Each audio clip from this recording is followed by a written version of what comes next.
Hi everybody, and welcome back to Going Infinite. We can be located at www.goinginfinite.com. It'll be at the bottom of the screen once I edit everything. I wanted to talk a little bit about my strategy for drafting shards right now.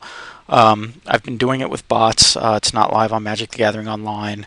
I'm not in a place where I can actually run and draft with other people right now. So this is the best that I can do. I want to get practice in. It's about to go online, about to go live on Magic the Gathering Online, I believe on Monday, and events should start on Friday, I believe. But I wanted to go over everything. So the first thing I do is I want to find a bomb, possibly, like in this pack, the Elspeth would be a bomb. It's an amazing card. Because I'm also thrifty and I am trying to go infinite, I also have to think of the value of the card. Now, if I complete this draft, this card alone will likely pay for the whole draft. So even if I wasn't in white, even if it wasn't a bomb, if it was worth, 5, 10, 15 tickets, I'm going to pick it up just because it's going to pay for the draft. And if I do well, everything else I get beyond that is profit. So I'm looking for bombs. I'm also looking for big creatures. There's not one in this pack per se. I'm talking about 5 toughness, things that change the game for you in limited in a draft or a sealed. So I'm going to want 3 to 4 of those. I'm going to want a few mid-range creatures like the Viserys Dragger over here. Its forecasting costs 3/3. It also has cycling and unearth. It's a pretty nice creature for the format. Or the Bloodpire Elemental, 5 casting cost, 4/1. I can sacrifice him to deal 4 damage, so he's a bit of a removal trick as well. I also want to draft a few removal spells. So here I have a Jund Charm. Deals 2 damage to each creature. I can put 2 1/1 counters on target creature or remove target player's graveyard from the game. I most likely would try to wipe creatures with this. This is almost, if you're playing a weenie deck, this is almost like a Wrath of God. It's actually a very good card. I can see it being sideboarded and constructed for white weenie decks. Also, we have Magma Spray, although I'd say Infest is probably better if you got an Infest. Magma Spray, 2 damage to target creature. If we put him into the graveyard, you remove him from the game. Some good removal. There's also Agony Warp, Infest, which I think is one of the better cards. It'll probably make its way into Constructed as well.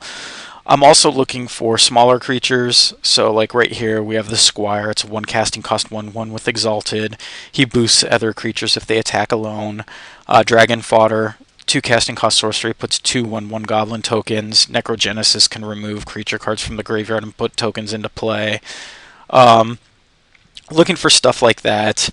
I'm looking for miscellaneous spells like the Necrogenesis, which is really nice. Hindering Light counter if I'm in blue-white. The charms are really good. I'm also looking for 4 to 6 mana fixers. The way the format is, if you're playing limited and sealed or draft, you're going to end up playing 3 colors no matter what, pretty much. I don't see anybody drafting a 2-color deck.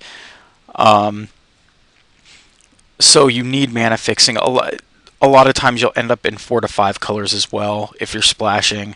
So you really need mana fixers. And so we have the uncommons, which are the lands that come into play tapped and provide 3 mana. We have common lands like the panoramas. They add colorless mana, but you can sacrifice them to grab one of the 3 basic lands that it provides. I don't really like the panoramas that much. I try to avoid them. I try to grab the uncommon lands or the obelisks. I don't have an obelisk in this pack, but basically it's a 3 casting cost artifact that doesn't come into play tap and does the same thing as the uncommon lands do. So with that, I get 4 to 6 of those. 2 to 4 bomb creatures, big creatures, some mid-range creatures, some lower casting cost creatures, and some cantrips. I try to play about 22 spells and about 18 lands, but I can fudge that a little depending on what kind of mana fixing I get. If I'm getting tons of mana fixing, and I end up drafting like 6 or 7. I might cut the lands for those so I can play extra spells. It just depends. But basically, that's how I approach Shards drafting so far. I'd like to hear everybody else's opinion on that. So if you go to www.goinginfinite.com, you'll be able to leave comments. You can leave comments here on YouTube, or you can email me. You can email me through YouTube. All right. Thank you for listening.